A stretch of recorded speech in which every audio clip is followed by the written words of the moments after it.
Good evening students, जो भी यहाँ पे 10th के बच्चे हैं जो एग्ज़ाम देने जा रहे हैं 10th का बोर्ड का। तो यहाँ पे हमारे पास 22-23 का पेपर है। इससे पहले भी मैंने एक पेपर बनाया है, तो आप वो भी जाके देख सकते हैं। और ये एक आपके पास पेपर बना रहा हूँ मैं, जिसमें बहुत सारे इंपॉर्टेंट क्वेश्चन आ जाएंगे। इसके बाद एक दो पेपर और बनाऊँगा जिसमें मैक्सिमम आपके जो क्वेश्चन आने वाले होते हैं इंपॉर्टेंट, वही इसमें आपके आ जाएंगे। ठीक है, तो अभी हम 1 मार्क्स वाले जो है इसके लिए मैं अलग से आपको ये जो 1 मार्क्स वाले जो MCQs हैं उसके लिए मैं अलग से पूरी एक बनाऊंगा क्वेश्चन जो मैक्सिमम चांस रहेंगे।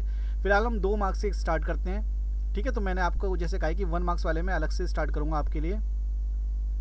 तो यहाँ से हम पहले क्वेश्चन जो है आपका 2 मार्क्स वाले से स्टार्ट करते हैं। ठीक है, इसमें ही पेपर में आपका ये जो है आंसर भी है, साथ साथ क्वेश्चन भी है जो, और ये वो वाला क्वेश्चन है जो आपके जो है बोर्ड में आ चुके हैं या जो है आ सकते हैं बहुत ज़्यादा। ये CBSE की तरफ से आया पेपर है ये वाला। ठीक है, तो ये आपके बहुत ज़्यादा चांसेस बनते हैं आपके आने के इसके बोर्ड के एग्ज़ाम में। तो फाइनली यहाँ पे क्वेश्चन है, यहाँ पे ये ग्रेट डिप्रेशन वाला क्वेश्चन है जो आपका क्योंकि ये 19 का पेपर है, इसमें शायद आई थिंक जो है 22 का पेपर है, तो इसमें ये वाला सिलेबस आपका कट चुका है। तो यहाँ पे एक क्वेश्चन आपका पहला ही कट चुका है। चलो हम दूसरा क्वेश्चन करते हैं। यहाँ पे mention provision of the constitution India into a secular country. क्या इंडिया में जो हमारा इंडिया है वो सेकुलर कंट्री है? इंडिया जो है बहुत सी सेकुलर कंट्री है। हमारी इंडियन कॉन्स्टिट्यूशन में जो है हमारा जो इंडियन कॉन्स्टिट्यूशन है इसमें हमें right to freedom of religions भी देता है। यानी इसका मतलब ये है कि हमारे यहाँ कोई भी रिलीजन फॉलो कर सकता है, कोई सा भी उसमें जो भी उसके फंक्शन है, प्रैक्टिसेस है, उसको आराम से वो प्रोफेस कर सकता है। यहाँ पे लिखा हुआ भी है कि the Indian constitution provide all the individual communicate freedom of profess practice of any propagate any religious. यानी कोई भी वो जो है अपना रिलीजियस को फॉलो कर सकता है, कुछ भी उसके अंदर जो प्रैक्टिस है वो कर सकता है, मतलब कुछ भी तो जो इलीगल ना हो। इसके अलावा constitution prohibits discrimination on the ground of religion. कोई भी धर्म के लेवल पे कोई भी धर्म है जैसे हमारा, तो सबको हमें बराबर इक्वालिटी दी गई है। तो इसमें से आपको सिर्फ कोई भी 2 पॉइंट लिखने हैं कि इंडिया कैसे सेकुलर कंट्री है। इंडिया में जैसे बताया कि यहाँ पे सभी लोगों को राइट्स तो फ्रीडम है, यहाँ पे अपने धर्म को फॉलो करने की राइट्स है, धर्म के बेस पे हम किसी का डिस्क्रिमिनेशन नहीं करते हैं। तो ये 2 पॉइंट्स आपके बन जाएंगे। ठीक है,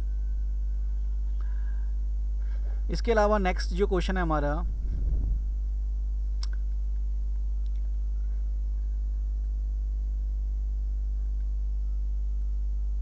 suggest any 2 ways to conserve energy resources in India. बहुत इजी क्वेश्चन है। यहाँ पे हम कैसे इसको कंजर्व कर सकते हैं, अपने जो हमारा एनर्जी रिसोर्सेज है उसको हम कैसे कंजर्व कर सकते हैं। बहुत सिंपल सा है। पहला तो है यूजिंग, इसमें आप कुछ भी ले सकते हो जो आपको जो अच्छा लगे कि भाई आप मान को CNG यूज़ करना है, आपको जो नॉन कन्वेंशनल सोर्स है उसको यूज़ करना है आपको। ठीक है, इसके अलावा इलेक्ट्रिसिटी आप बंद कर सकते हैं, व्हीकल्स को जो है आप जो है पब्लिक ट्रांसपोर्टेशन यूज़ कर सकते हो। तो ये आप अपने मन से भी लिख सकते हो। तो 2 नंबर इसमें आपको ईजिली मिल जाएंगे। अपने जो रिसोर्सेज को उसको बहुत केयरफुली यूज़ करना है। ठीक है, ज़्यादा से ज़्यादा प्रमोट करना है कि energy conservation, increase the renewable energy. जो रीन्यूएबल जो आपकी एनर्जी है like solar energy, wind energy, tidal energy. ठीक है, ये इन सब एनर्जी का यूज़ ज़्यादा से ज़्यादा करना है। तो इसमें से आप कोई सी भी 2 पॉइंट लिख देंगे, 2 नंबर इसमें आपके पक्के हो जाएंगे। नेक्स्ट हमारा जो है, in what ways government can increase employment in rural areas. ठीक है, यानी रूरल एरियाज़ में हम जो है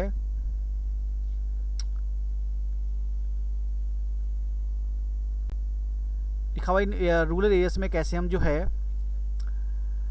एम्प्लॉयमेंट जनरेट कर सकते हैं। तो पहला यहाँ पे जो है पहला यानी हमें ज़्यादा से ज़्यादा प्रमोट करना होगा। ये आपका सेक्टर ऑफ इंडियन इकोनॉमी से आया हुआ क्वेश्चन है। ठीक है, इसमें आप ज़्यादा से ज़्यादा जो है डैम वगैरह बिल्ड करेंगे। यहाँ पे ये डैम, पहला क्वेश्चन डैम पे है आपका। दूसरा क्वेश्चन है यहाँ पे हमें ज़्यादा से ज़्यादा IT सेक्टर को बूम करना है, उनको क्राफ्ट वगैरह सिखाना है उनको। ठीक है, या उनको जो है लोकल जो इनकी इंडस्ट्रीज़ है, जैसे जहाँ पर जो चीज़ें काम होती है तो वहाँ पे उस तरह की इंडस्ट्री वहाँ पे सेटअप करनी है। कहीं पे हैंडीक्राफ्ट का काम हो रहा है, कहीं पे जो वहाँ पे जिस चीज़ के लिए वो फेमस है वहाँ के लिए उसके लिए प्रोसेस करना है। लाइक कहीं पे स्वीट पोटैटो है, कहीं पे टमाटो है, कहीं पे शुगर केन है। तो उसी इंडस्ट्रीज से रिलेटेड जो है उनको कुछ काम देना है या उनको कुछ हेल्प करनी है फाइनेंशियली, जिससे या ट्रेनिंग देनी है जिससे वो अपना छोटा मोटा व्यापार बिजनेस कर सके, जिससे रूरल एरियाज़ में भी एम्प्लॉयमेंट हो जाएगा। इसके अलावा छोटे छोटे उनको लोन्स वगैरह भी देने हैं। तो या इसके अलावा उनको जैसे कई तरह की जो सर्विसेज होती है। ठीक है, जैसे फॉर एग्जांपल आपका हैंडीक्राफ्ट टाइप का हो गया, या कुछ भी ऐसा जो वो कर सकते हैं। टूरिज्म वगैरह हो गया, लोकल टूरिज्म को बढ़ाना हो गया, ये सब चीज़ें वो कर सकते हैं लोकल लेवल पे। इसमें से कोई से भी 2 पॉइंट लिख देंगे तो आपका 2 नंबर मिल जाएंगे। ध्यान रखिएगा, जितने मार्क्स उतने पॉइंट। जितने मार्क्स उतने पॉइंट के, इसमें बहुत ज़्यादा लिख रखे पॉइंट्स उन्होंने, आपको केवल 2 पॉइंट्स ही लिखने हैं, ठीक है। आपको कोई भी रेलिवेंट 2 पॉइंट्स लिखने हैं, जिससे आपका ये आपका पूरे के पूरे नंबर मिल जाएंगे, ठीक है। तो 2 नंबर वाले लगभग ईजी क्वेश्चन आए हैं आपके। अब यहाँ पे आ जाओ 3 मार्क्स वाले क्वेश्चन, ठीक है। सो ये क्वेश्चन आपका आया, how was the social and political situation in India affected by the first world war, ठीक है, एक्सप्लेन, यानी नेशनलिज्म इन इंडिया से क्वेश्चन है ये आपका। फर्स्ट वर्ल्ड वॉर से इंडिया के कैसे अफेक्ट करता है। जाहिर सी बात है, इंडिया जो है 1914 में जो फर्स्ट वर्ल्ड वॉर हुआ था, उस समय इंडिया एक ब्रिटिश का कॉलोनाइज था, यानी हम ब्रिटिश के गुलाम थे, कॉलोनीज बने हुए थे हम। तो यानी उन्होंने हमें ज़्यादा से ज़्यादा हमें भाई हमारे रिसोर्सेज का यूज़ करा था उन्होंने, वर्ल्ड वॉर में बहुत ज़्यादा यूज़ करा था। इसके अलावा अगर वर्ल्ड वॉर में जब रिसोर्सेज यूज़ हो रहा है तो उसका उन पर बर्डन बहुत ज़्यादा हो गया था, बर्डन के वजह से उन्होंने टैक्स इंक्रीज़ कर दिया था। इसके अलावा हमारा जो है यहाँ लिखा है ना, custom duties and income tax उन्होंने जो है बढ़ा दिया था। इसके अलावा भाई हमारे बहुत सारे लोगों को उन्होंने यूज़ किया था, यानी हमारे बहुत सारे सोल्जर्स को यूज़ किया था, ठीक है। यहाँ लिखा supply soldiers and the force recruitment in rural areas, यानी वो बहुत सारे इंडियंस को यहाँ से ले गए थे। इसी के बाद देखा कि कम से कम, इसके अलावा इंडिया से बहुत सारे क्रॉप्स जो है वो उसकी जो है बहुत ज़्यादा वो ले जा रहे थे, क्योंकि मिलिट्री में वॉर वगैरह में जो है बहुत सारी आपको कपड़े चाहिए होते हैं, आयरन चाहिए होता है, एल्यूमिनियम चाहिए होता है, वेपन्स के लिए चाहिए, तो हर तरह की चीज़ें वो यहाँ से इंडिया से ज़्यादा रिसोर्सेज को यूज़ कर रहे थे, ठीक है। तो ये सब पॉइंट्स आपके बन सकते हैं। This was accompanied by the influenza epidemic, million of people persists of result of famines and epidemic. इसकी वजह से क्या हुआ भाई, जाहिर सी बात है कि वो हमारे इंडिया पे ध्यान नहीं दे रहे थे उस समय वर्ल्ड वॉर पे, और वर्ल्ड वॉर पे सारा ध्यान था उनका, जिसकी वजह से हमारे यहाँ बहुत सारे फेमाइन हो रहे हैं, ठीक है, अकाल पड़ रहे हैं, जिसकी वजह से हमारा इंडिया पूरी तरीके से उस समय, एक तो सोल्जर्स लगभग लाखों सोल्जर्स मारे गए उसके अंदर, जिनका नाम इंडिया गेट पे लिखा गया है, ठीक है। लगभग 70,000 का डाटा है, लेकिन उन लाख से भी ज़्यादा लोग मारे गए होंगे। तो ये सब चीज़ें हमारा क्या हुआ, हमारा वर्ल्ड वॉर में इम्पैक्ट पड़ता है, किसकी वजह से, फर्स्ट वर्ल्ड वॉर की वजह से, फर्स्ट वर्ल्ड वॉर की वजह से ये सब इम्पैक्ट हुए हैं इंडिया पे। तो ये भी एक अच्छा क्वेश्चन बनता है। नेक्स्ट क्वेश्चन जो है यहाँ पे ध्यान दिएगा, मर्चेंट्स जो है, इस पर सिविल डिसोबीडियंस पे क्वेश्चन आ गया है। ध्यान दीजिएगा, हमेशा से एक मैं आपको ये सिविल डिसोबीडियंस, ये सबसे इंपॉर्टेंट क्वेश्चन बनता है। एक नॉन कॉर्पोरेशन मूवमेंट और एक सिविल डिसोबीडियंस मूवमेंट, इस पे 5 कैटेगरी है, ध्यान देना 5 कैटेगरी है इस पे सिविल डिसोबीडियंस मूवमेंट पे। इंडियन मर्चेंट्स और industrialist class, rich peasant class, poor peasant class, ठीक है, आपका जो है वर्किंग क्लास, और आपका जो है विमेन है, और आपका फिर लास्ट में एक आएगा दलित वगैरह के ऊपर भी आ जाता है। तो ये 5 कैटेगरी हैं आपके। इसके ऊपर अलग अलग से आ जाएगा कि भाई इनके क्या व्यूज़ थे विमेंस के या बिजनेसमैन के, ठीक है, तो उसके ऊपर है। तो यहाँ पे फाइनली जो सिविल डिसोबीडियंस में मूवमेंट में क्या उन लोगों ने कैसा देखा था इस मूवमेंट को, क्या उन्होंने कैसे पार्टिसिपेट करा था, कि how did the Indian merchants यानी बिजनेसमैन और इंडस्ट्रियलिस्ट लोग जो हैं, क्या उन्होंने सिविल डिसोबीडियंस मूवमेंट को सपोर्ट करा था या नहीं, येस या नो, ठीक है। तो ऑब्वियसली आपको ये पता होना चाहिए कि भाई जब ब्रिटिशर्स हैं तो इंडियन का बिजनेस जो है वो इतना अच्छा नहीं चलेगा, जैसे वो जाएंगे तो उनका बिजनेस अच्छा चलेगा। तो जाहिर सी बात है जो रिच वाले लोग हैं, चाहे वो रिच पीजेंट्स हैं, चाहे वो रिच बिजनेसमैन हैं, उन्होंने सपोर्ट करा था, जबकि वर्किंग क्लास और पुअर पीजेंट्स ने, ठीक है, उन लोगों ने सिविल डिसोबीडियंस मूवमेंट में सपोर्ट नहीं करा था, पार्टिसिपेट नहीं करा था उन्होंने, ठीक है। तो इस तरीके से क्वेश्चन आते हैं आपके। सो यहाँ पे लिखा हुआ है इंडियन मर्चेंट्स, ठीक है, industries were need to be expanding their business to react against the colonial policies that restricted business activities. जाहिर सी बात है जो ब्रिटिश कॉलोनीज़ है वो इंडिया को ज़्यादा से ज़्यादा रिस्ट्रिक्ट कर रहे थे कि भाई इंडिया के जो बिजनेसमैन है वो अपना सामान ज़्यादा से ज़्यादा हमारे देशों में ना बेच पाए, विदेशों में ना बेच पाए, एक्सपोर्ट ना कर पाए। अगर एक्सपोर्ट करोगे, एक्सपोर्ट का मतलब क्या भाई, टाटा का सामान जो है वो इंग्लैंड में जाएगा, टाटा का सामान कहाँ जाएगा, इंग्लैंड में जाएगा, उनका आयरन जाएगा कहाँ पे, इंग्लैंड में। तो वो चाहते थे भाई जब तक जो उनको ज़रूरत, जैसे फॉर एग्जांपल वर्ल्ड वॉर में उन्होंने काफ़ी ज़्यादा अच्छा प्रॉफिट कमाया टाटा वगैरह ने, ठीक है, टाटा थे, बजाज थे, और भी यहाँ पे लिखा टाटा बिरला थे, ठीक है, ये सब जो है बड़े बड़े ठाकुर पुरुषोत्तम दास, ठाकुर दास, ठीक है, ये अलग अलग आज भी जॉइंट फैमिली है। बिरला का आपने नाम सुना, गोदरेज वगैरह है, टाटा है, ये सब उस समय ही ये बहुत पुरानी कंपनीज इन्होंने पहले से स्टैब्लिश कर रखी थी। तो इन लोगों ने सपोर्ट करा था। जाहिर सी बात है अगर ब्रिटिशर्स जाएंगे तो इनका सामान बिकेगा, इनके कपड़े बिकेंगे, इनके आयरन गुड्स वगैरह यूज़ होंगे, हम जैसा था एक्सपोर्ट कर पाएंगे। तो जाहिर सी बात है इन लोगों ने सपोर्ट करा था। They wanted to protection against the import of foreign goods and rupees sterling foreign exchange ratio that would be discourage imports, ठीक है। यानी शुरुआत में पहले उन लोगों ने जो इंडियन जो इंपोर्ट यानी हम एक्सपोर्ट पे, यानी अगर हमारा माल अगर ब्रिटेन में जाएगा तो उसको इंपोर्ट ड्यूटीज़ लगाते थे, यानी उनके देशों में अगर माल जा रहा है तो वो लोग इंपोर्ट ड्यूटीज़ लगाते थे, ठीक है। तो इसमें एक तरह से सिंपल भाषा में कि उनको काफ़ी ज़्यादा टैक्स देना पड़ता था, जिसके टैक्स की वजह से इंडियंस का फ़ायदा या इंडियन बिजनेसमैन का फ़ायदा कम होता था। इसके बाद उन्होंने अपने ये फ़िक्की बनाया, फ़िक्की ध्यान रखना, Federation of Indian Chambers Commerce and Industries 1927 में, led by the prominent industries like Purushottam Das Thakur Das, G D Birla, that industrialist attack colonial control over the Indian economy and support the civil disobedience movement. उन लोगों ने इसलिए support करा था कि जाहिर सी बात है अगर कॉलोनियल गवर्नमेंट जाएगी, कॉलोनियल गवर्नमेंट अगर जाएगी तो जाहिर सी बात है इंडियन इकोनॉमी बूम होगी, हमारी आगे बढ़ेगी हमारी, क्योंकि इसमें वो ज़्यादातर रिसोर्स को यूज़ कर रहे हैं कौन, ब्रिटिशर्स, यानी कॉलोनियल जो पावर है वो हमारे रिसोर्स को यूज़ कर रहे हैं। They gave financial assistant to the refuse to buy and sell imported goods, यानी हमने भाई बाहर से जो भी सामान आ रहा है उसको हमने रिफ्यूज़ करना है और इंडिया के ज़्यादा से ज़्यादा गुड्स को यूज़ करना है। देसी स्वदेशी जो मूवमेंट था वो भी इस मूवमेंट से गांधी जी को सपोर्ट मिलता था कि भाई हमें अपनी खुद की बनी हुई चीज़ें यूज़ करनी है। Most business man wanted to flourish trade without the constant, यानी मैक्सिमम बिजनेसमैन क्या चाहते थे कि भाई हमारा जो ट्रेड है वो आगे बढ़े, बहुत आगे बढ़े, फ्लरिश हो, बट उसमें कोई रुकावट ना आए, कोई भी कंस्ट्रेंट ना आए। तो इस तरीके से इंडियन बिजनेसमैन ने सपोर्ट करा था किसको, लोकल जो हमारा सिविल डिसोबीडियंस मूवमेंट है, लोकल लोगों ने जो है सपोर्ट करा था, लोकल बिजनेसमैन ने सपोर्ट करा था किसको, सिविल डिसोबीडियंस मूवमेंट को, ध्यान रखिएगा, ठीक है। नेक्स्ट जो क्वेश्चन है हमारा, ये आपका कट चुका है क्वेश्चन, रेलवे नेटवर्क वाला क्वेश्चन कट चुका है तो इसको हम रहने देते हैं अभी, ठीक है। नेक्स्ट जो हमारा क्वेश्चन है,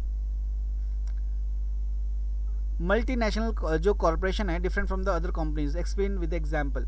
अब ये क्वेश्चन जो है आपका एमएनसी वाला क्वेश्चन, इसका शुरुआत वाला पार्ट आ रहा है आपका, एमएनसी क्या है इसके ऊपर आ रहा है, तो हम इस पर ध्यान समझते हैं। एमएनसी होती क्या है, एमएनसी एक अपने आप में एक सुपर, एक कह सकते हो कि भाई आज एक ग्लोबल एक्टर का मतलब देखो क्या होता है कि वर्ल्ड को दुनिया चलाने वाले 4-5 एक्टर हैं, ठीक है। जैसे उसमें से एक एमएनसीज भी आती है, एमएनसीज है सुपर पावर में अमेरिका, यूरोप, ठीक है, ये सब ग्रेट एक्टर्स में आते हैं, यूरोपियन यूनियन, ये सब ग्रेट एक्टर्स में आते हैं, यूनाइटेड नेशन, ये सब ग्रेट एक्टर में आते हैं, ठीक है। तो एमएनसी अपने आप में बिजनेस, बड़े बड़े जो कंपनीज़ हैं, जो कि बड़ी, गूगल है, अमेज़ॉन है, ठीक है, आपका फेसबुक है, यूट्यूब है, बहुत सारी जो आपके इन्फोसिस है, ये सब बड़ी बड़ी कंपनीज़ जो हैं, पेप्सी, कोक, ये एमएनसी कहलाती है आपकी, ठीक है। नेस्ले भी इसमें कंपनी से है, इसके अलावा ऑटोमोबाइल कंपनीज बहुत सारी, टोयोटा, मोबाइल की कंपनीज, एप्पल, सैमसंग, ये सब आपकी एमएनसीज में आती हैं। तो ये एमएनसीज जो होती है वो एक देश में नहीं होती, ये अलग अलग देशों में, बहुत सारे देशों में काम करते हैं। इनके पास जो बजट होता है बिलियंस ऑफ मतलब डॉलर की कंपनी होती है ये। तो ये किसी भी सरकार को कंट्रोल करती है, किसी भी सरकार को, किसी भी देश को कंट्रोल करती है, पॉलिटिकल पावर को कंट्रोल करती है। क्यों? क्योंकि भाई अगर ये बड़ी बड़ी कंपनीज किसी देश में जा रही है तो वहाँ पे वो इन्वेस्टमेंट करेंगे, अपना पैसा लेके आ रहे हैं। और मान के चलो अफ्रीकन जो कंट्रीज़ हैं वहाँ पे बड़ी बड़ी एमएनसी जाती है, इंडिया में एमएनसीज आ रही है, ठीक है। क्योंकि हमारे पास पहले इतना टेक्नोलॉजी, हमारा पैसा नहीं था, हमने 1990s में लिबरलाइज करा। तो यहाँ पे लिखा हुआ है आपका, in what ways MNC different from the other companies. MNC के पास क्या होता है भाई, उनके पास पैसा होता है। Domestic companies trade to restrict their operation in the country in origin, while multinational corporation operate in the more than 2 countries. पहला तो भाई एग्जाम्पल इन्फोसिस, यहाँ पे इन्फोसिस का एग्जाम्पल दे रहा है, पेप्सी का एग्जाम्पल लिख सकते हैं आप, मैकडोनल्ड का एग्जाम्पल लिख सकते हैं आप, नेस्ले का एग्जाम्पल लिख सकते हैं। भाई डोमेस्टिक कंपनीज क्या होगी, भाई मान के चलो एक आपकी लोकल कंपनी है, जैसे कोई मान के चलो बैट बना रही है, ठीक है, या फॉर एग्जांपल कोई आपका लोकल ताले बना रही है, टॉयज़ बना रही है, ठीक है। तो वो चाहेगा कि भाई हमारा जो काम है वो हमारे देश में अच्छा चल रहा है। तो फिलहाल फॉर एग्जांपल अगर मोबाइल की कंपनी मान के चले तो वो चाहते कि भाई हमारा, या कार की कंपनी है, एक लोकल कंपनी है, वो चाहेगा ना कि भाई हमारा जो है, हमारा काम जो है वो इंडिया तक ही हमारा, मान के चलो वो चाहता तो आगे तक है, लेकिन वो चाहता है कि भाई हमारा जो कंपनीज़ है वो ग्लोबल जो कंपटीटर हैं वो उससे बच जाए। मान के चलो जैसे फॉर एग्जांपल सबसे बड़ा बेस्ट एग्जांपल है, हम कोल्ड ड्रिंक का लेते हैं, ठीक है। कोल्ड ड्रिंक में पहले जो है थम्स अप, जब मान के चलो पेप्सी और कोक जब शुरुआत में बैन कर दिया गया था तो भाई थम्स अप मार्केट में आ गया, थम्स अप बहुत चला था, क्योंकि भाई लोकल कोई कोल्ड ड्रिंक आपकी थी नहीं, तो थम्स अप बहुत चला। जैसी कोक फिर से आती है, पेप्सी फिर से आती है, तो उसका कंपटीशन बढ़ गया, कंपटीशन बढ़ गया, फिर हम थम्स अप की जो मार्केट है वो डिक्लाइन हो गई, ठीक है। तो इस तरीके से हम देखेंगे भाई कोई भी लोकल कंपनीज ये नहीं चाहेगी कि उनका जो ग्लोबल कॉम्पिटिटर वाले लोग आए, चाहे वो मोबाइल की कंपनी हो।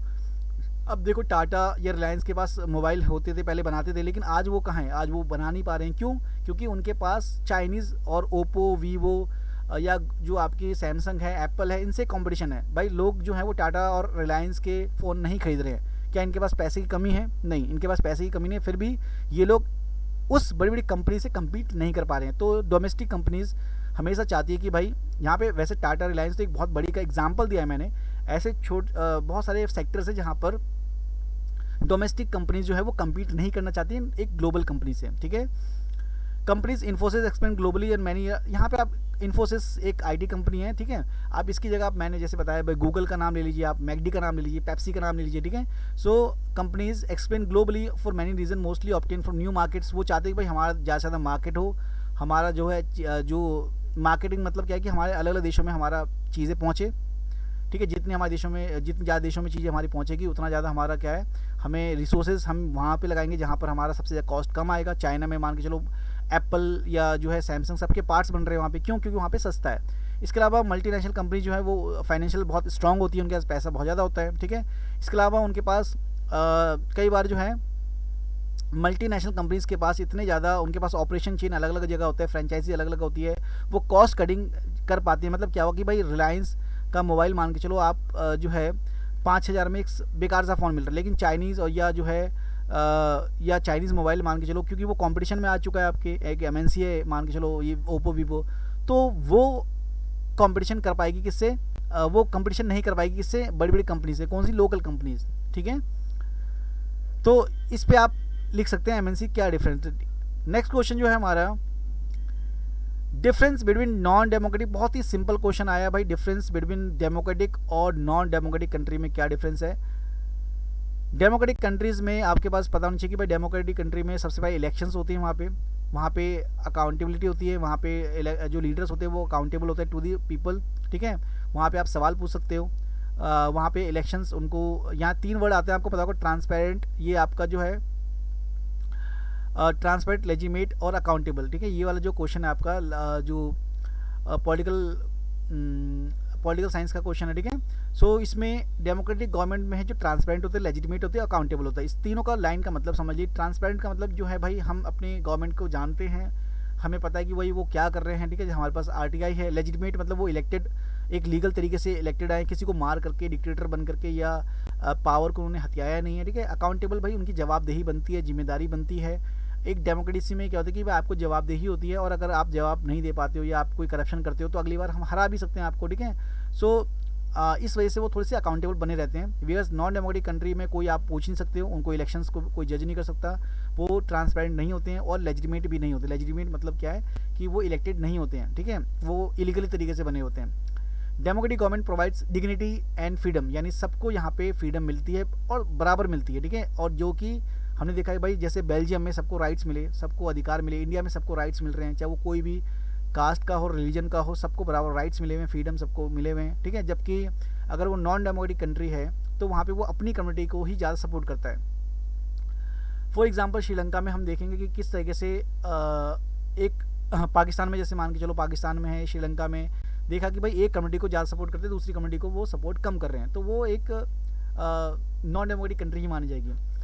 इसके अलावा अगर नॉन डेमोक्रेटिक कंट्री तो वहाँ पे कन्फ्लिक्ट्स ज़्यादा हो जाते हैं। कन्फ्लिक्ट्स कैसे होगा? क्योंकि भाई वहाँ पे डिबेट डिस्कशन का मौका मिलेगा नहीं, सिर्फ एक कम्युनिटी को ज़्यादा से ज़्यादा पावर दी जाएगी। श्रीलंका में हमने क्या देखा कि वहाँ पे डेमोक्रेटिक प्रिंसिपल को फॉलो नहीं कर रहे हैं, तो बुद्धिज़्म को ज़्यादा राइज कर रहे हैं वो लोग, सिन्हालास को ज़्यादा जॉब में मिल रही है, वहाँ पे तमिलियंस को वो इग्नोर कर रहे हैं, तो वहाँ पे क्या होगा? सिविल वॉर होगा, कन्फ्लिक्ट्स होंगे, ठीक है। तो कन्फ्लिक्ट्स को अगर दूर करना है तो सबको मिलकर रहना होगा, सब एक साथ डिबेट करें, डिस्कशन करें, नेगोशिएट करें, जिससे पावर सबके बीच में बढ़ जाए, पावर शेयरिंग हो जाए, ठीक है। इसके अलावा माइनॉरिटी और मेजोरिटी, जैसे मैंने बताया कि भाई माइनॉरिटी हर देश में होती है, मेजोरिटी हर देश में होती है। अगर मेजोरिटी और माइनॉरिटी अगर एक साथ नहीं रहेंगे, कॉपरेट करके नहीं रहेंगे, तो वहाँ पे प्रॉब्लम हो जाएगी। श्रीलंका इसका बेस्ट एग्जांपल है।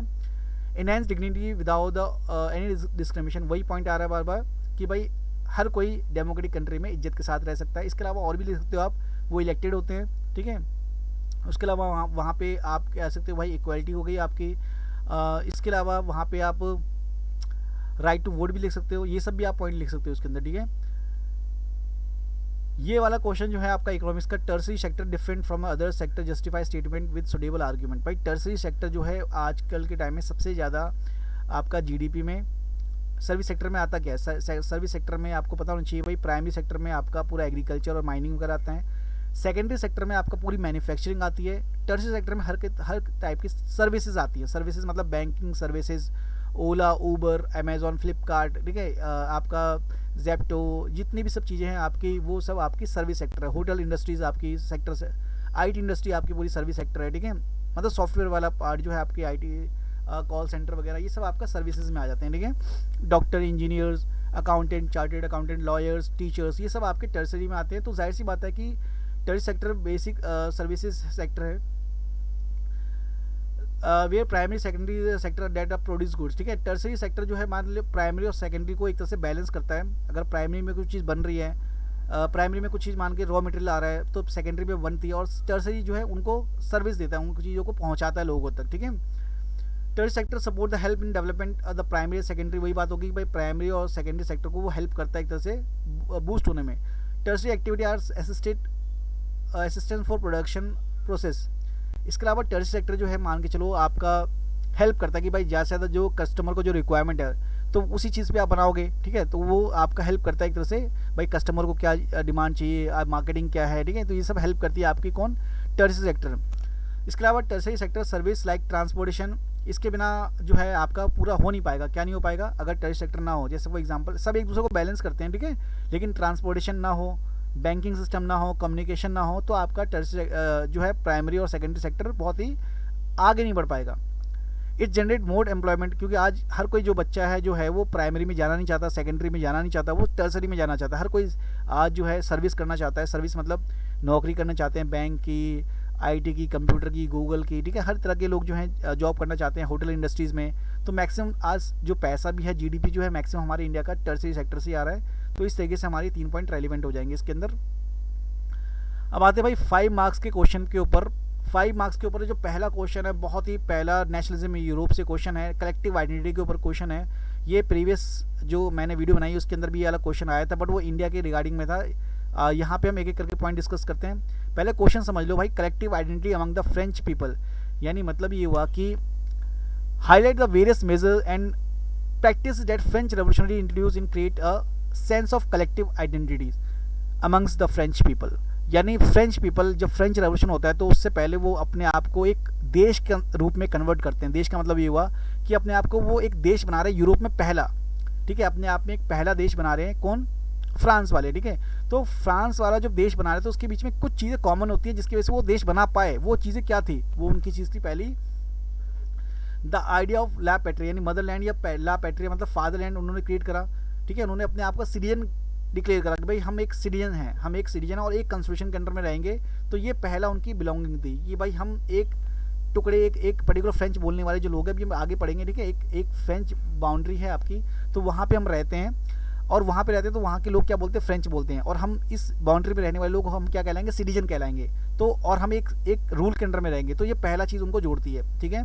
दूसरा चीज़, उन्होंने अपना एक फ्लैग बनाया उन्होंने, ठीक है, ट्राई कलर का फ्लैग बनाया उन्होंने, ठीक है, जो कि आपका रॉयल स्टैंडर्ड की जगह रिप्लेस किया गया। भाई हम राजा के अंडर में नहीं रहेंगे, हम एक देश के अंडर में रह रहे हैं और देश का एक फ्लैग होगा ट्राई कलर, ठीक है। अपने आप को उन्होंने, the state general was elected by the body and active citizen and rename the national assembly, यानी अब देश का जो फैसला है वो नेशनल असेंबली लेगी। जैसे हमारा पार्लियामेंट होता है वैसे उनका नेशनल असेंबली होती है। नेशनल असेंबली वहाँ के लोगों का जो है डिसीजन लेगी, ठीक है।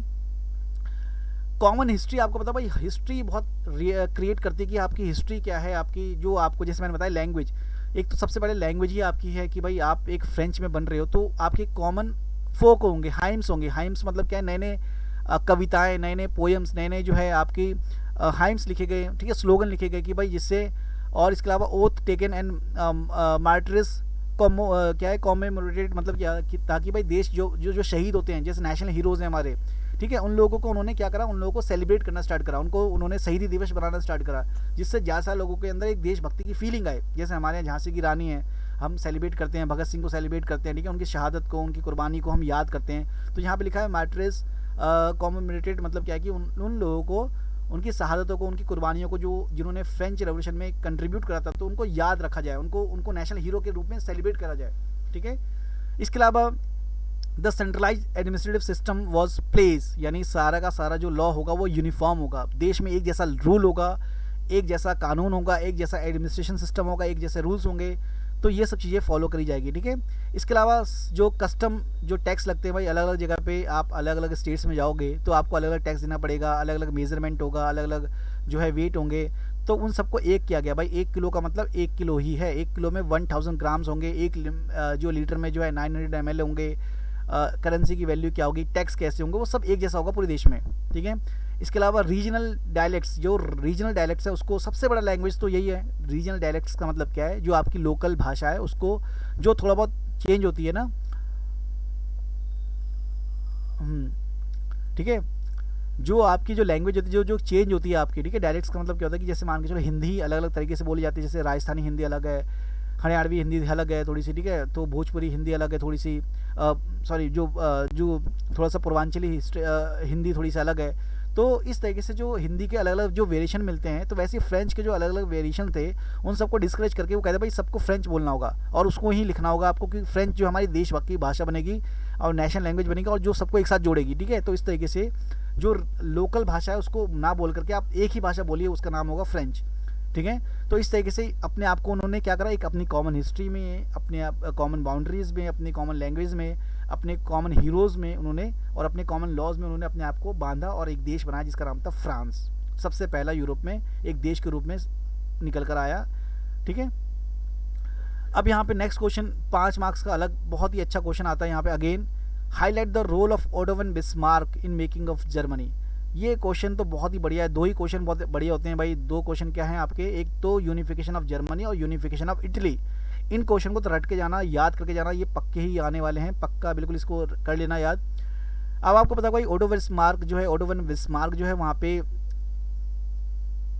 भाई आयरन लॉ यानी फॉलो करता है, यानी एक तरह से आयरन एंड ब्लड का रूल फॉलो करता है। इसका मतलब ये हुआ कि भाई जो है हमें बहुत ही स्ट्रांग बनना है, हमें अपना ब्लड बहाना है, ब्लड हमें जो है यूनाइट करता है। अगर ब्लड नहीं बहाओगे या जो है अगर खून खराबा नहीं करोगे तो भाई हम कमज़ोर पड़ जाएंगे। तो जाहिर सी बात है जर्मनी जो है अलग अलग टुकड़ों में बटा हुआ था, जिसमें सबसे ज़्यादा जो पावरफुल जो टुकड़ा था जिसका नाम था पर्शिया, ठीक है, प्रूशिया। तो प्रूशिया का जो राजा था उसका नाम था ओटोवन, उसका जो राजा था वो था किंग विलियम फर्स्ट, ठीक है, काइजर विलियम फर्स्ट उनका जो किंग था प्रूशिया का। अब उसका जो प्राइम मिनिस्टर था उसका नाम था ओटो वन बिस्मार्क, यानी उसका जो जैसे जो सबसे ज़्यादा जो दिमाग वाला बुद्धि वाला जो लीडर है जिसका नाम था ओटो वन बिस्मार्क, जो प्राइम मिनिस्टर कह लो, उसको जो मेन मिनिस्टर कह लो या मेन सेनापति कह लो, ठीक है, राजा के बाद जो दूसरा सबसे बड़ा पावरफुल लीडर था वो था ओटो वन बिस्मार्क, ठीक है। एक तरह राजा तो नाम मात्र ही है, लेकिन सारी जो पावर को कंट्रोल कर रहा है या सारी की सारी आर्मी को जो लीड कर रहा है वो कौन है, ओटो वन बिस्मार्क। इसको कहते हैं he was the chief architect of the process of carried of the with the help of Prussia army and bureaucracy. हमें पता है भाई आयरन मैन ऑफ इंडिया, हमें पता है आयरन मैन ऑफ इंडिया का मतलब क्या है, सरदार वल्लभ भाई पटेल। तो आयरन मैन वर्ल्ड में जो अगर फेमस है वो ओटो वन बिस्मार्क फेमस है। आयरन मैन मतलब ये है वो मार्वल वाला आयरन मैन नहीं, ओटो वन बिस्मार्क यानी एक iron man of Germany, iron man of Germany यानी दुनिया जर्मनी को यूनाइट करने वाला कौन है, ओटो वन बिस्मार्क। तो वहीं से हमने भी अपने कॉपी कर लिया भाई, हमारा इंडिया का भी आयरन मैन है, वो नाम है हमने सरदार वल्लभ भाई पटेल, क्योंकि उन्होंने भी इंडिया को यूनाइट करा था। तो इसके अलावा उन्होंने 3 वॉर लड़े थे 7 सालों में। सबसे ग्रेट जो ऑस्ट्रिया भी एक बहुत सुपर मतलब एक तरह से किंगडम में अलग अलग किंगडम से, France, Germany, Prussia, Denmark, Russia, ठीक है, इटली, ये सब किंगडम है। तो इसमें भाई सबसे जो पावरफुल किंगडम था वो था आपका फ्रांस। तो इन्होंने पहले, और ऑस्ट्रिया और जर्मनी या प्रूशिया कह सकते हो, ठीक है।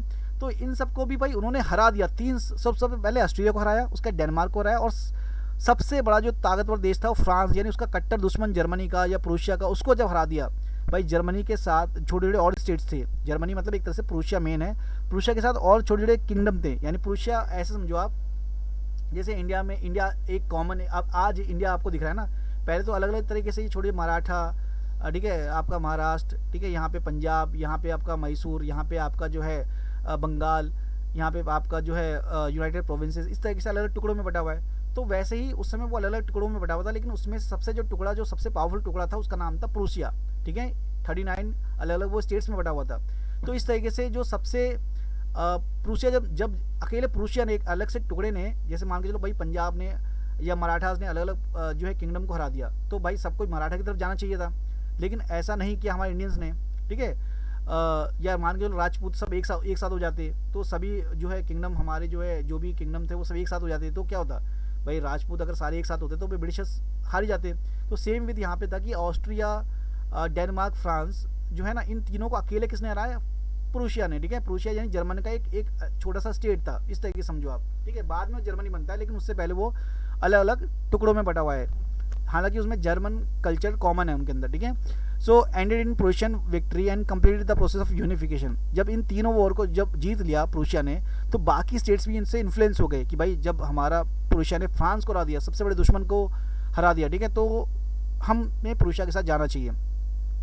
इन इसके अलावा भाई जो उन्होंने जो डेमोक्रेसी की डिमांड कर रहे थे, आपको पता होगा कि भाई लिबरल्स का एक अलग आइडियोलॉजी चल रही थी कि जो डेमोक्रेसी को सपोर्ट करना चाहते थे, तो ओटो वैन बिस्मार्क ने डेमोक्रेसी को, जो फ्रैंकफर्ट पार्लियामेंट में जो डेमोक्रेसी आई बनने के लिए जो लोग आवाज़ उठा रहे थे, उनको भी क्रश कर दिया उसने, उनकी आवाज़ को दबा दिया। तो क्योंकि वो डेमोक्रेसी को सपोर्ट नहीं कर सकता, क्योंकि वो राजा का चीफ है, तो वो तो किंगडम को, यानी वो कंजर्वेटिव्स है, तो कंजर्वेटिव्स कभी भी लिबरल्स को सपोर्ट नहीं करते हैं। ठीक है, तो यहाँ पे इन 1871 Prussian king William first was proclaimed Germany Imperial, यानी वो जर्मनी का राजा डिक्लेयर कर दिया गया। ठीक है, जो कि आपका वर्साइल में होती है वो ceremony. On 1871 assembly comprise to prince of Germany states representative of the army, important Prussian minister including the chief minister Otto von Bismarck gathered in the Hall of Mirrors of palace of Versailles, proclaim new Germany empire headed by the Kaiser William first. यानी यहीं पे यही चीज़ है कि इसके अंदर Otto von Bismarck का रोल है, उसने फ्रैंकफर्ट पार्लियामेंट या लिबरल्स को उन्होंने सप्रेस करा। 3 वॉर जीते 7 सालों में, 7 सालों में 3 वॉर जीते, सबसे बड़ा पॉइंट यही है आपका। इसके अलावा विलियम काइजर फर्स्ट को पूरी जर्मनी का किंग डिक्लेयर कर दिया गया। इसके अलावा जो है उन्होंने अपना पैलेस में जो है अपना जो प्रेशन जो वहाँ का पैलेस ऑफ वर्साइल था, वहाँ पर उन्होंने अपने आप को न्यू जर्मन का एक तरह से पूरा डिक्लेयर ही कर दिया किंग, जो कि पूरा काइजर विलियम फर्स्ट होगा। ठीक है, तो ये 5 पॉइंट आप लिख सकते हैं किसमें, यूनिफिकेशन ऑफ जर्मनी में। नेक्स्ट क्वेश्चन है आपका मैन्युफैक्चरिंग सेक्टर से, बहुत ही इजी क्वेश्चन है, और ज्योग्राफी के इस क्वेश्चन को आप छोड़ना नहीं है आपको, ये बहुत इंपॉर्टेंट क्वेश्चन है भाई। मैन्युफैक्चरिंग किस तरीके से, अभी हमने पहले क्वेश्चन पढ़ा था इकोनॉमिक्स में टर्शियरी सेक्टर इंपॉर्टेंट है, तो यहाँ पे ज्योग्राफी में क्वेश्चन आता है मैन्युफैक्चरिंग, यानी आपका जो सेकेंडरी सेक्टर है वो किस तरीके से पूरी हमारी इकोनॉमी का बैकबोन है, तो ये आपको प्रूव करना है। तो पहली बात तो ये समझिए भाई, एग्रीकल्चर को डेवलप करने का काम कौन करता है भाई? अगर आप कॉटन उगाते हो, गेहूँ उगाते हो, या चावल उगाते हो, या कोई भी फल उगाते हो, सब्जी उगाते हो, ठीक है, वेजिटेबल्स या फ्रूट्स, कुछ भी आप ग्रो करते हो, तो वो एज अ रॉ मटेरियल होता है। या मान के चलो आयरन निकाल रहे हो आप, स्टील निकाल रहे हो आप, कुछ भी निकाल रहे हो, तो वो एज अ रॉ मटेरियल है। बट अगर आप उसकी मैन्युफैक्चरिंग कर देते हो तो उसकी वैल्यू बहुत ज़्यादा बढ़ जाती है। वैल्यू मतलब क्या हुआ, अगर मान के चलो अगर आपने कोई जैसे लकड़ी है, लकड़ी की कीमत क्या है, या मान के चलो आप आयरन का कीमत मानते हैं भाई, आयरन जो है वो अलग अलग बस लोहे के पार्ट्स होते हैं उसमें, ठीक है, लेकिन अगर वो रॉ मटेरियल अगर आप सप्लाई करते हो, जैसे जापान जो है उसके पास रॉ मटेरियल नहीं होता, बट उसके पास मैन्युफैक्चरिंग की पावर बहुत ज़्यादा है। तो अगर हम मान के चलो भाई एक कार की जो वैल्यू होती है केजी में आयरन की, उसमें कितना होता है, उसमें मान के चलो भाई 50 जो है 1000 केजी की कार होगी, 500 केजी की कार होगी, 2000 केजी की कार होगी, ठीक है, तो उतना अगर आप आयरन बेचोगे तो कितनी कीमत मिलेगी आपको? बहुत कम, ठीक है, 50,000, 60,000, 70,000। जबकि कार की कीमत कितनी होती है, जो कि अलग अलग पार्ट्स से, सिर्फ लोहे के पार्ट्स ही होते हैं उसके अंदर, ठीक है, पार्ट्स को आप मैन्युफैक्चरिंग कर रहे हो तो उसकी कीमत 10 लाख, 20 लाख, 50 लाख तक पहुंच जाती है। ठीक है, तो यानी यहाँ पे यही चीज़ है कि भाई रॉ मटेरियल की कीमत नहीं है, कीमत किसकी है, जो उससे कोई फिनिश गुड्स बना लोगे, फिनिश गुड्स मतलब कोई पार्ट्स बना लोगे तो उसकी कीमत है। ठीक है, तो अगर मैन्युफैक्चरिंग इंप्रूव हो रही है आपकी, तो आपकी रॉ मटेरियल यूटिलाइज हो जाएगा। कॉटन, मान के चलो कॉटन हम ग्रो करते हैं, लेकिन अगर कपड़े की इंडस्ट्री हमारी जो है सारा का सारा, अगर कपड़ों की डिमांड ना हो, कपड़े ना बने, तो क्या होगा कि भाई जो कॉटन कोई खरीदेगा नहीं, तो कॉटन जो है आपका रॉ मटेरियल है, और कपड़े जो आपके बन रहे, क्लोथिंग जो आपकी हो रही है, वो आपका क्या है, मैन्युफैक्चरिंग है। तो इसमें हमारे इंडिया में 2 इंडस्ट्री बहुत फेमस है, याद रखना, वो है आपका कॉटन इंडस्ट्री यानी टेक्सटाइल इंडस्ट्री, और दूसरा आपका आयरन एंड स्टील इंडस्ट्री। ठीक है, तो सबसे ज़्यादा लोग कॉटन इंडस्ट्री में काम कर रहे हैं। इसके अलावा जो हमारा आयरन एंड स्टील इंडस्ट्रीज़ में काम बहुत सारे लोग करते हैं। ठीक है, तो it's help reducing the heavy dependence of agriculture, यानी पहला। दूसरा क्या है भाई, मैन्युफैक्चरिंग जो है आपको देश में एग्रीकल्चर को मॉडर्नाइज करता है। ठीक है, इसके अलावा जो है हर कोई अगर प्राइमरी सेक्टर में इन्वॉल्व है तो वो सेकेंडरी सेक्टर में हमारा बर्डन जो है कम करता है। अगर सेकेंडरी सेक्टर बढ़ रहा है जिस देश की, अगर जो मैन्युफैक्चरिंग स्ट्रॉन्ग है, तो वहाँ पे जो है जॉब भी ज़्यादा क्रिएशन होगी। ठीक है, क्योंकि बहुत सारे आपको मैन्युफैक्चरिंग में लोगों की रिक्वायरमेंट होती है, मैन पावर की रिक्वायरमेंट होती है। इसके अलावा भाई अगर जब इंडस्ट्री डेवलप होगी तो आपकी पॉवर्टी यानी गरीबी बढ़ेगी, गरीबी घटेगी, और देश में रोज़गार मिलेगा, अनएम्प्लॉयमेंट आपको जो है घटेगा, एम्प्लॉयमेंट मिलेगा आपको, और गरीबी यहाँ पे जो है वो दूर हो जाएगी, ठीक है, अगर जिस देश में मैन्युफैक्चरिंग अच्छी हो रही है। इसके अलावा भाई आप अगर जो इंडस्ट्री डेवलप करोगे तो आपके क्या होगा भाई, गरीब ज़्यादा से ज़्यादा हटेंगे, रिड्यूसिंग द रीजनल डिस्पैरिटीज। हर जगह का, हर देश में, अगर सॉरी हर राज्यों में हमारे इंडिया में, जहाँ जैसे गुजरात में बहुत सारी इंडस्ट्रीज़ है, तमिलनाडु में इंडस्ट्री है, महाराष्ट्र में इंडस्ट्रीज़ है, ठीक है, तो वहाँ के लोग जो है संपन्न है, बहुत बहुत रिच लोग हैं, वहाँ की लाइफस्टाइल बहुत स्ट्रॉन्ग है, ठीक है, फाइनेंशियल स्ट्रॉन्ग है। फरीदाबाद हरियाणा, यहाँ पे जो है गुड़गांव में देखो, यहाँ पे भाई इंडस्ट्रीज़ बहुत ज़्यादा है, तो यहाँ पे क्या है कि यहाँ के लोग डेवलप कर गए हैं। जबकि भाई छत्तीसगढ़ में, उड़ीसा में, बिहार में, असम में, मध्य प्रदेश में इतनी ज़्यादा इंडस्ट्री डेवलप नहीं हुई, तो वहाँ पे अभी भी पॉवर्टी ज़्यादा है, ठीक है।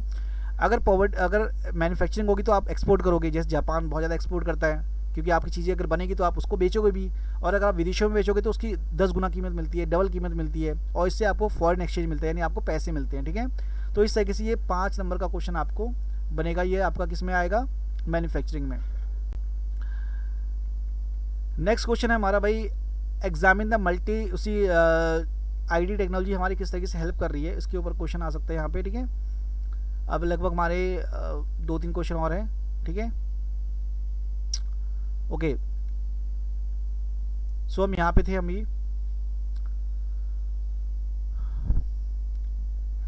देखो, अब यहाँ पे लिखा हुआ है हमारा नेक्स्ट क्वेश्चन जो है, examine multi pronged aspects of information technology and electronics industry, यानी इलेक्ट्रॉनिक इंडस्ट्रीज़, या जो हमारी जो इंफॉर्मेशन टेक्नोलॉजी या जो हमारी इलेक्ट्रॉनिक इंडस्ट्रीज़ है, इलेक्ट्रॉनिक्स इंडस्ट्री है, वो किस तरीके से हेल्प कर रही है हमारी जो अलग अलग जो है, अलग अलग हमारी लाइफ में, ठीक है। तो यहाँ पे या इंडिया की लाइफ में किस तरीके से हेल्प कर रही है, तो उसके ऊपर है, the electronic industry cover the wide range of, ये आएगा नहीं फिलहाल, क्योंकि शायद नहीं आया सकता ये आपका क्वेश्चन, मैन्युफैक्चरिंग में से ही पार्ट क्या है ये वाला आपका।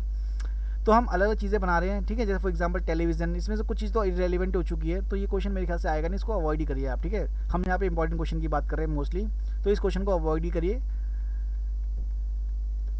नेक्स्ट क्वेश्चन, ये वाला क्वेश्चन बहुत ही ज़्यादा इंपॉर्टेंट, सबसे ईजी क्वेश्चन है, इस क्वेश्चन को तो आप बिल्कुल याद कर लो भाई। ये वाला क्वेश्चन पॉलिटिकल पार्टी में 3 क्वेश्चन बनते हैं, ध्यान रखना, 4 क्वेश्चन के अलावा कुछ नहीं आएगा उसके अंदर। पहला, पॉलिटिकल पार्टीज में से क्वेश्चन देखो क्या क्या आता है। पहला, फंक्शंस या रोल ऑफ पॉलिटिकल पार्टीज। दूसरा, चैलेंज ऑफ पॉलिटिकल पार्टीज। तीसरा जो है आपका रिफॉर्म्स इन पॉलिटिकल पार्टीज, ठीक है। ये 3 ही क्वेश्चन आएंगे आपके, रिफॉर्म्स, चैलेंजेस और फंक्शंस। इसके अलावा बाकी क्वेश्चन नहीं आने के, ठीक है। आ सकता है अगर डिफरेंस आ जाए आपका नेशनल पार्टीज़ और रीजनल पार्टी में डिफरेंस क्या है, या मान के चलो भाई 3 नंबर में आ जाए आपका कोई बीजेपी या कांग्रेस के बायोग्राफी लिखो उसके ऊपर, ठीक है। तो ये क्वेश्चन आएंगे, लेकिन स्ट्रॉन्ग चांसेस आपका यही रहता है भाई, चैलेंजेस, फंक्शंस एंड रिफॉर्म्स। तो यहाँ पे बात हो रही है रोल की, यानी फंक्शंस की बात हो रही है, ध्यान है, रोल और फंक्शन में कंफ्यूज मत होना। तो सबसे पहला फंक्शन क्या है पॉलिटिकल पार्टीज का, इलेक्शन कॉन्टेस्ट करना। पहला इलेक्शन क्या है भाई, कोई भी पॉलिटिकल पार्टी का मेन ऑब्जेक्टिव होता है इलेक्शन कॉन्टेस्ट करना। इलेक्शन कॉन्टेस्ट करने से पहले वो अपनी पार्टीज जो है अपने जनता के सामने फुल अपने पॉलिसीज़ एंड प्रोग्राम्स फ्यूचर के लिए बताते हैं, भाई हम ये करेंगे, हमें वोटर्स के सामने वो सब चीज़ें रखती है कि भाई हमें चुन लीजिए। Parties play a decisive role in making laws and for country. भाई कोई भी पार्टी अभी बीजेपी गवर्नमेंट में है, सेंट्रल गवर्नमेंट में या स्टेट गवर्नमेंट में आपके यहाँ जो भी होगी, बट हम सेंट्रल गवर्नमेंट की बात करेंगे। सो पॉलिटिकल पार्टीज ही जो डिसाइसिव रोल होती है, यानी देश की अगर लॉ कोई बनाता है तो वो बनाती है जो कि जिसकी सरकार बनती है, जिस पॉलिटिकल पार्टी की सरकार बनती है। Parties form and run government, ठीक है, यानी जिसकी सरकार बन जाएगी, जो जिसकी सरकार बन, पहले यहाँ पे समझना कि जो मेजोरिटी लेके आएगी, पहले इलेक्शन लड़ेगी।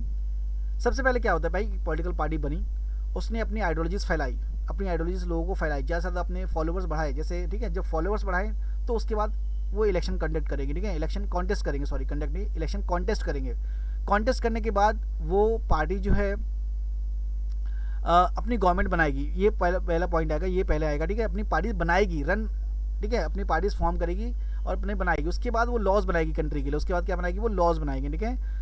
दोज पार्टीज वो लॉस्ट, मान के चलो भाई इलेक्शंस, जैसे हमारे पार्लियामेंट में 543 सीट्स हैं, 545 सीट्स हैं, तो 545 में से 545 किसी एक पॉलिटिकल पार्टी को तो मिलेगी नहीं, ठीक है, ऐसा इम्पॉसिबल है, ठीक है। तो जो बाकी फॉर एग्जांपल कांग्रेस को मिला 50%, मान के चलो, सॉरी 50 सीट्स मिल गई कांग्रेस को, 50 सीट मिल गई, क्योंकि मेजोरिटी नंबर क्या होता है पार्लियामेंट में 272, जिस पॉलिटिकल पार्टीज़ को अगर अचीव हो जाते हैं 272 यानी सीट्स अगर जिस पॉलिटिकल पार्टीज़ को मिल जाती है तो उसकी सरकार बन जाती है, ठीक है।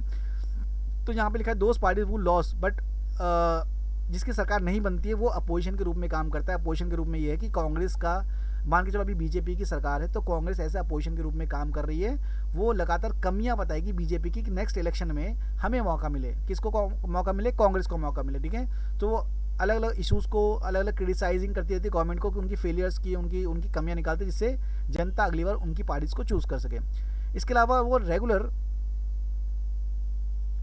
अपनी पार्टीज़ के ओपिनियन बताते, जैसे बीजेपी की जो आइडियोलॉजीज है वो लगातार फैलाते रहते हैं। पॉलिटिकल पार्टी का ये काम होता है भाई, कोई भी पॉलिटिकल पार्टी जब तक पावर में आएगी, जब तक उसका प्रचार होगा, उसका ज़्यादा से ज़्यादा फॉलोअर्स बढ़ेंगे, उसके जो है उसकी फ़ैन फॉलोइंग बढ़ेगी, ठीक है। तो उनका काम लगातार अपनी ओपिनियन, अपने राय, अपने विचार, आइडियोलॉजीज़ को स्प्रेड करना होता है। पार्टीज़ पीपल जो होती है वो एक जैसे गवर्नमेंट का काम करती है, तो उनका मेन काम भी होता है वेलफेयर काम करना। वेलफेयर का मतलब क्या है भाई? जो भी उनका ये भी काम होता है कि जो भी स्कीम है गवर्नमेंट को ज़्यादा से ज़्यादा लोगों तक पहुंचाए, वेलफेयर करे, लोगों को बहुत सारी सुविधाएं दें, जिससे अगली बार भी उनको मौका मिले, ठीक है। तो ये 5 पॉइंट आपके बहुत इंपॉर्टेंट थे फंक्शंस में। Describe the utility of political parties in democratic countries, यानी इसका यूटिलिटी बतानी है भाई, नेसेसिटी बतानी है। ये क्वेश्चन भी आप कर सकते हैं, लेकिन आने के चांसेस सबसे ज़्यादा जो रहते हैं वो ऊपर वाला ही रहता है, फंक्शन वाला। फिलहाल इसको भी कर सकते हैं भाई। डेमोक्रेसी में पॉलिटिकल पार्टी उसकी जान है, ठीक है। अगर इलेक्शंस नहीं होंगे तो डेमोक्रेसी होगी नहीं, तो डेमोक्रेसी खत्म हो जाएगी, सीधी सी बात है। डेमोक्रेसी का मतलब क्या है? डेमोक्रेसी यानी जनता का रूल। जनता का रूल कैसे होगा? सारी जनता तो रूल नहीं करेगी, वो अपने बिहाफ पर कुछ लोगों को इलेक्ट करके भेजते हैं। That is called representative democracy, यानी हर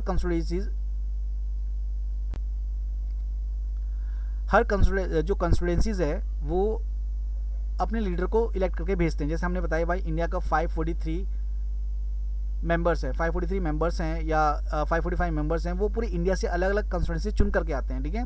तो अगर डेमोक्रेसी खत्म हो जाएगा, इलेक्शन खत्म हो जाएंगे, तो हमारा जो है डेमोक्रेसी भी खत्म हो जाएगी। तो जाहिर सी बात है कि डेमोक्रेसी को चलाना जो है, वो डेमोक्रेसी जो चलता है वो किससे चलता है? आपका इलेक्शन के थ्रू, ठीक है। Societies become large complex and they also need some agencies gather different views. अगर पॉलिटिकल पार्टीज नहीं होगी तो भाई हमें अलग अलग व्यूज़ कैसे मिलेंगे? कोई सोशलिस्ट आइडियोलॉजीज़ को बिलोंग करता है, कोई कम्युनिस्ट आइडियोलॉजीज़ को बिलोंग करता है, कोई नेशनलिस्ट आइडियोलॉजीज़ को बिलोंग करता है, कोई मान के चलो लिबरल्स आइडियोलॉजी को बिलोंग करता है, कोई कंजर्वेटिव आइडियोलॉजीज़ को बिलोंग करता है। तो ये सब अलग अलग आइडियोलॉजीज़ को, अलग अलग विचारधाराओं को, अलग अलग सोच के जो लोग हैं, कई इंडस्ट्रीज क्लास को सपोर्ट करते हैं। तो कैसे चलेगा काम? क्योंकि ये उनको कौन रिप्रेजेंट करेगा? उनको रिप्रेजेंट करती है political parties. They need some ways, और उनकी आवाज़ कहाँ से आएगी? उनकी रिप्रेजेंटेशन कहाँ से आएगा? उनकी भाई कोई मान के चलो आदिवासी है, तो आदिवासी की आवाज़ कौन उठाएगा? आदिवासी का ही एक रिप्रेजेंटेटिव उठाएगा आवाज़, ठीक है। तो हमें आदिवासी की प्रॉब्लम पता चलेगी, उनकी रिस्पॉन्सिबिलिटी पता चलेगी। तो इसलिए पॉलिटिकल पार्टीज रिक्वायरमेंट होती है डेमोक्रेसी में। They need the mechanism of support resistant government to make policy justify and oppose them. भाई जो भी सरकार होगी उसमें हम उसके पॉलिसीज़ को अलग अलग लोगों तक पहुंचाएंगे। उसमें कुछ अपोजिशन भी होगा। अपोजिशन मतलब क्या है? पॉलिटिकल पार्टीज़ में कुछ अपोजिशन भी होगी, कुछ रूलिंग पार्टीज़ होंगी तो कुछ अपोजिशन पार्टीज़ होंगी, जो कि वही उसी से रिलेटेड है कि वो लगातार जो है काम करती रहेंगी पॉलिटिकल पार्टीज़। किसके रिगार्डिंग में? डेमोक्रेसी को और बेटर बनाने में। वो अपनी अलग अलग कम्युनिटी की आवाज़ उठाएंगे, अलग अलग डिस्कशन करेंगे, डिबेट करेंगे। Political party fulfil these needs, यानी हर कम्युनिटी को वो नीड फुलफिल करेंगे। अगर कोई सरदार कम्युनिटी से आ रहा है, कोई मुस्लिम कम्युनिटी से आ रहा है, कोई ट्राइबल कम्युनिटी से आ रहा है, कोई एससी कम्युनिटी से आ रहा है, कोई एसटी कम्युनिटी से आ रहा है, तो हर किसी की आवाज़ बेटर हो रही है। हर तबके से, हर सोशल ग्रुप से लोग आ रहे हैं इलेक्शन में, ठीक है। तो उनका जो है एक डेमोक्रेसी ये जो डेमोक्रेसी जो मतलब होता है डेमोक्रेसी का, भाई मेजोरिटी रूल नहीं कर रही है, हर कम्युनिटी को मौका मिल रहा है पार्टिसिपेशन करने का डेमोक्रेसी में। वो किसके थ्रू पूरा ही होता है? वो पॉलिटिकल पार्टीज़ के थ्रू ही पूरा हो सकता है। सो इसमें से इसलिए आपको समझ में आ गया कि इसलिए पॉलिटिकल पार्टीज नेसेसरी है। नेक्स्ट जो क्वेश्चन है आपका, explain the role of self help group. बहुत इंपॉर्टेंट क्वेश्चन अगेन आ गया, ध्यान गया, सेल्फ हेल्प ग्रुप का क्वेश्चन आ गया यहाँ पे फिर से। तो self help group last class में हमने डिस्कस, शायद पेपर में नहीं आया था, तो इस पेपर में हम डिस्कस करेंगे सेल्फ हेल्प ग्रुप होती क्या है। भाई सेल्फ हेल्प ग्रुप का मतलब क्या है? इकोनॉमिक्स वाला क्वेश्चन है ये आपका, ठीक है। तो सेल्फ ग्रुप का मतलब होता है कि इसमें एक स्मॉल कम्युनिटी, गांव के लोगों की कम्युनिटी, 15 से 20 लोगों की कम्युनिटी, जो अकेले इंडिविजुअल बिजनेस नहीं करते, वो 15 से 20 लोग जो हैं, 15 से 15-20 लोग जो हैं अपना एक ग्रुप बनाते हैं, जिसके अंदर वो अपना छोटा छोटा अमाउंट, फॉर एग्जांपल हम एक नए एग्जांपल से बात करते हैं जो इसके अंदर लिखिए। फॉर एग्जांपल मान के चलो उनको छोटा सा ना कपड़े की फैक्ट्री लगानी है, कपड़े की तो बड़ी होगी, चलो मान के चलो भाई उनको अचार बेचना है। उनको अचार का फैक्ट्री लगानी है, पापड़ की फैक्ट्री लगानी है, ठीक है, पापड़ बनाने। तो इसमें कुछ 15-20 लोग जो हैं वो इकट्ठा होते हैं। आपने लिज्जत पापड़ का एग्जांपल सुना होगा। लिज्जत पापड़ जो है वो एक 4-5 महिलाओं ने 50 पैसे से शुरुआत करी थी। उन्होंने 50 पैसे से, कुछ पैसे से, 1 रुपये से शुरुआत करी थी। फिर वो आज जो है वो एक बिलियन डॉलर की कंपनी बन चुकी है, ठीक है। तो वो एक इसका बेस्ट एग्जांपल है सेल्फ हेल्प ग्रुप का। अब यहाँ पे क्या होता है कि 15-20 मेंबर जो है, मान के चलो पापड़ की उन्होंने एक जो है इकट्ठा करा, जो उसके मशीनें आएंगी, जैसे वो एग्जांपल कपड़े बनाने की मशीन जो है आएगी, या मान के चलो अचार बनाने की जो है मटेरियल आएगा। तो उन्होंने भाई 10-10 हज़ार रुपये इकट्ठा करी, 5-5 हज़ार रुपये इकट्ठा करे, ठीक है। और 20 मेंबर हैं, तो इस तरीके से उनके पास कुछ पैसा इकट्ठा हो गया। 5,000 नहीं तो भाई चलो 1,000 इकट्ठा करे, ठीक है। तो 20 मेंबर 20,000 इकट्ठा हो गया। तो 20,000 से वो या 50,000 से जो है वो अपना जो है वो बिजनेस स्टार्ट कर सकते हैं। और उस बिजनेस से जो है जो भी उनका प्रॉफिट आएगा वो आपस में सेव कर करके वो आपस में डिस्ट्रीब्यूट कर सकते हैं। इस तरीके से उनका जो है काम चलेगा, ठीक है। मेंबर कैन अगर वो प्रॉफिटेबल रहती है तो फिर वो अपने उनके मेंबर्स को स्मॉल लोन भी हेल्प करता है। मान के चलो भाई हमारे किसी मेंबर को मान के चलो 10,000 की 20,000 की रिक्वायरमेंट पड़ गई, तो अगर हमारे पास उतना प्रॉफिट है तो उसमें से हम निकाल के दे सकते हैं उसको, जो कि बहुत कम इंटरेस्ट पे होगा। A group charge interest on the base of loan but this still less than the money lenders, क्योंकि भाई मनी लेंडर्स से उनको बचाना है, क्योंकि गांव के लोगों ने या अपना एक ग्रुप बनाया है जिस, ठीक है, जो कि उन्हीं ग्रुप में किसी को भी ज़रूरत पड़ेगी तो वो जो आपका ग्रुप है सेल्फ हेल्प ग्रुप, उनकी हेल्प करेगा। After a year or two, if group is regular in saving, it become eligible to availing loan from the bank. अगर आपका भाई जो ऑर्गेनाइजेशन में लिज्जत पापड़ का बताया कि भाई अगर जो कंपनी आपकी हिट हो गई, आपका ग्रुप हिट हो गया, तो भाई आपको लोन वगैरह मिलने लग जाएंगे। जब लोन मिलेंगे तो आपके पास ज़्यादा मशीनें आएंगी, ज़्यादा वर्कर्स आएंगे, ठीक है, ज़्यादा आपके मेंबर बढ़ेंगे, तो आपका एक जो है बहुत कंपनी आपकी बड़ी हो सकती है, यानी आपका जो ग्रुप है एक कंपनी में बदल सकता है। फिर loan is sanction in the name of group and it's mean to be create a self employment opportunities for the members, यानी अब वहाँ पे एम्प्लॉयमेंट जनरेट होगा। अब बहुत सारे लोग जो है एज ए अपॉर्चुनिटीज़ वहाँ पे काम करेंगे, और वो आपका ऑर्गेनाइजेशन जो आपकी संस्था है, जो ग्रुप है, वो आगे बढ़ता रहेगा, ठीक है। Small loans are provide to members, यानी वही बात आ गई यहाँ पे फिर से कि हमें जो भी छोटे छोटे लोन जो है वो मेंबर जो है वो हमेशा से लेते रहेंगे। अगर किसी की ज़मीन गिरवी पड़ी है, किसी की शादी करनी है, कुछ ज़रूरत पड़ गई, तो वो अपना कैपिटल जो है ज़रूरत में यूज़ भी कर सकते हैं। इस ग्रुप में फ़ायदा ये रहता है, ठीक है। Most important decisions regarding the saving and loan activities are taken by the group of members, यानी सारा का सारा जो डिसीजन है कोई बाहर के लोग नहीं लेंगे, वो ग्रुप के मेंबर ही सारा डिसीजन लेंगे। चाहे कितने पैसे बच रहे हैं, कितने पैसे आ रहे हैं, कितने पैसे जा रहे हैं, इसका बाकायदा सब हिसाब आपस के ग्रुप मेंबर ही करेंगे। The group decide to regard the loans to be granted and purpose upon interest, यानी किस किस को लोन देना है, कैसे लोन देना है, ठीक है। तो ये सारी जिम्मेदारी ग्रुप के मेंबर की रहेगी, और आपस में ही वो जैसा इन सब चीज़ों को सेटलमेंट करते हैं। Any case of non repayment of loan on one member is followed by the seriously by others member in the group, ठीक है। अगर मान के चलो कोई उनके ग्रुप में से कोई बेईमानी करता है, कोई ग्रुप में मान के चलो लोन लेता है वापस नहीं करता है, तो भाई इस चीज़ को बहुत सीरियस मैटर तरीके से वो सॉल्व करते हैं आपस में, ठीक है।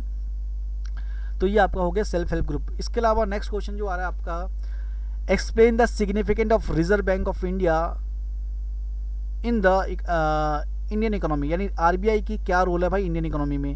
इंडियन इकोनॉमी में रोल आपका लिखना है आरबीआई का। ये भी बहुत इंपॉर्टेंट क्वेश्चन है। आरबीआई का क्या रोल होता है? आरबीआई का रोल होता है हमारा, जितने भी बैंक्स हैं उन सब बैंक्स को, एक तरह से सुपर बैंक है वो, ठीक है। सभी बैंक्स को वो नज़र रखता है, कौन सा बैंक कितने % पे लोन दे रहा है, कैसे लोन दे रहा है, वो गाइडलाइंस फॉलो कर रहा है नहीं कर रहा है, मिनिमम बैलेंस फॉलो कर रहा है नहीं कर रहा है, ठीक है। It's supervise the function of formal source of loans, भाई लोन किसको दे रहे हो आप, ठीक है। आरबीआई सबको मैनेज करता है भाई। जैसे हमारे बड़े बड़े स्कैम होते हैं हमारे इंडिया में, तो खैर हम इसको कुछ बोल नहीं सकते कि भाई आरबीआई किस तरीके से फॉलो कर रहा है, लेकिन हमारे यहाँ बड़े बड़े स्कैम होते हैं वो बैंक की गलत की वजह से, यानी उनके जो मिनिमम जो मतलब जो रूल फॉलो करने होते हैं उसके अंदर कुछ लूप होल्स, कुछ कमियां का फ़ायदा उठाकर बैंक चीटिंग करते हैं, और वो उन लोगों को लोन देते हैं जो कि लोन कभी वापस ना कर पाएँ, ठीक है। तो इस तरीके से उन सबको एक तरह से बैंक का काम क्या होता है भाई, बैंक का काम होता है कि भाई फंक्शन देखना, यानी आरबीआई का काम करते हैं सभी बैंक जो है सही तरीके से लोन दे, और उसका सही तरीके से जो भी इंटरेस्ट रेट है वो चार्ज करे। ऐसा नहीं कि भाई किसी जान पहचान वालों को जो है आप 10% पे दे रहे हो, और या जो है किसी बिजनेसमैन को आपने 100 करोड़ रुपये दे दिए, 500 करोड़ दे दिए, ठीक है, 5% के लोन पे इंटरेस्ट पे, या 7% के इंटरेस्ट पे, और आम लोगों को आप लोन नहीं दे रहे हो, ठीक है। तो इस तरीके से बहुत सारी चीज़ें होती हैं। The bank maintain minimum cash balance, भाई आपको जो है मिनिमम कैश बैलेंस रखना पड़ेगा। आप सारा का सारा बैंक का पैसा लोन नहीं दे सकते हो। मान के चलो 1000 आपके कस्टमर है, सबका 1-1 लाख रुपए है जमा, ठीक है, मतलब एक एवरेज आपके पास बैंक में अगर 1000 करोड़ रुपए इकट्ठा है, किसी बैंक के पास कितने रुपए इकट्ठा है, 1000 करोड़, जो पब्लिक का पैसा है, आम लोगों का पैसा है, तो आप 1000 करोड़ जो है आप लोन में नहीं दे दोगे, आप कम से कम भाई 100 करोड़ अपने पास रखोगे, ठीक है, जितना कि डेली आपका जो है रिक्वायरमेंट में हो जाए पूरा। RBI monitor that the banks actually maintain the cash balance, ठीक है, इसके अलावा वो कैश बैलेंस भी जो है वो मेंटेन रखता है। आरबीआई मॉनिटर भी करता है उसको, ठीक है। RBI see the banks give loans not just profit making business and the traders but also small cultivators, यानी आरबीआई का काम ये भी होता है कि भाई बैंक जो है वो सिर्फ जो ऑलरेडी मतलब जो बहुत ज़्यादा एलिजिबल है, बड़े बड़े बिजनेसमैन, ट्रेडर, उन्हीं को लोन ना दे, बल्कि स्मॉल जो बोरोवर्स होते हैं, स्मॉल कल्टिवेटर्स होते हैं, किसान हैं, छोटे छोटे जो लोग हैं, उनको भी लोन दे, लेकिन मिलता नहीं है। Periodically banks have to submit information to RBI how much they are lending to whom, what the interest rate, ये आरबीआई के पास पैसा होता है कि भाई आप कितना लोन आपका गया है, किस किस इंटरेस्ट पे गया है, तो ये सारा जो है जानकारी कौन रखता है, आपका आरबीआई। नेक्स्ट आपके जो पैसेज वेज क्वेश्चन है, ये आई थिंक आप कर लोगे इसके ऊपर, ठीक है। बाकी क्वेश्चन लगभग आपके ख़त्म हो चुके हैं। मैप में भी आपका लगभग ही जो है, या हीराकुंड डैम उड़ीसा में कर लोगे, तारापुर डैम जो महाराष्ट्र में है, Noida software technology park Uttar Pradesh में है, कोची पोर्ट केरला में है, तो ये आप शायद कर लोगे, इजी है। The place where the Mahatma Gandhi जो है the Indian national Congress session in 1920 Calcutta में है, ठीक है। और जो है आपका यहाँ पे नागपुर भी आता है, नागपुर आपका इंडियन नेशनल कांग्रेस का 2 प्लेस है, पहले 1920 में कलकत्ता में, और उसके बाद जो है आपका नागपुर में भी है, ठीक है। और गांधी जी ने अपना सॉल्ट मार्च कहाँ तोड़ा था, दांडी में, ठीक है। तो ये आप आशा करता हूँ आपको समझ में आया होगा, ठीक है। तो आप अगर 1 मार्क्स वाले क्वेश्चन भी चाहते हैं, उसकी पूरी क्वेश्चन चाहते हैं, पूरा पीडीएफ चाहते हैं, तो आप मुझे ज़रूर कमेंट करिए। और अभी से अगर आपको अच्छी वीडियो लगी हो तो इसे लाइक ज़रूर करिए, और बाकी अपने 10th के बच्चों के साथ ज़रूर शेयर करिए। और जो है मेरे प्रीवियस जो स्टूडेंट है वो प्लीज़ इसे लाइक करिए, आप सब जानते हैं, ठीक है। तो जो मेरी 10th क्लास थी उसे ज़रूर लाइक करिए बेटा। तब तक के लिए धन्यवाद। तो मिलते हैं नेक्स्ट वीडियो में।